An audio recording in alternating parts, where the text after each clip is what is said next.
Really, to make a bow, there's a bow already in the piece of wood. You just chop away the wood that's not part of the bow, and you have a bow.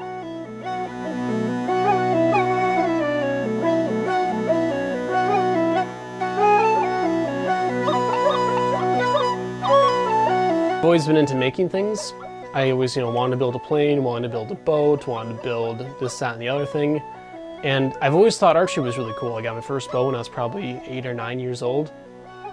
And then when I was 14, I got my first wooden and fiberglass longbow. I bought it at the archery store close to me. And a couple years later, when I was 16, I thought, hey, this would be really cool to try making one of these.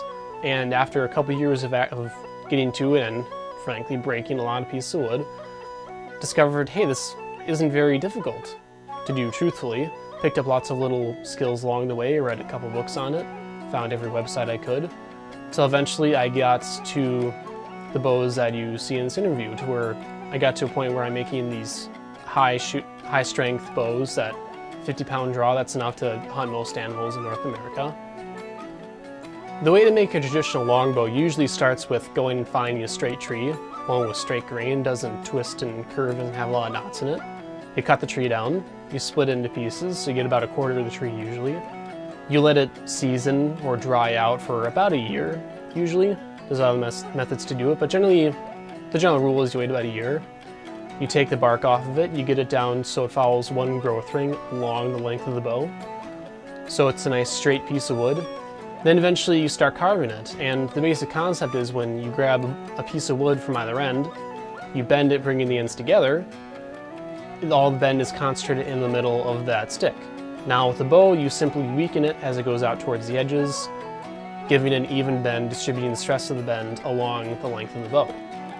And essentially a working bow is a stick that's 9/10 of the way to breaking.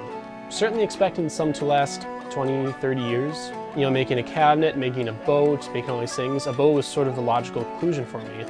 Because when you make a cabinet or a bench or a chair, it basically does some variation of just sitting there stagnantly. A bow, on the other hand, is constantly working. You pull it to where it's just about to break, then you release it suddenly. You expect it to fling an arrow at a target, and you're putting the thing under constant, enormous amounts of stress. It's a living, breathing work of art.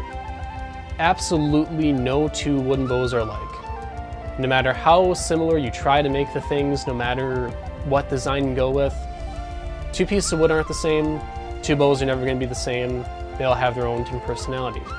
I like making bows, I love making bows, but I couldn't do it under a time frame, I couldn't do it under pressure.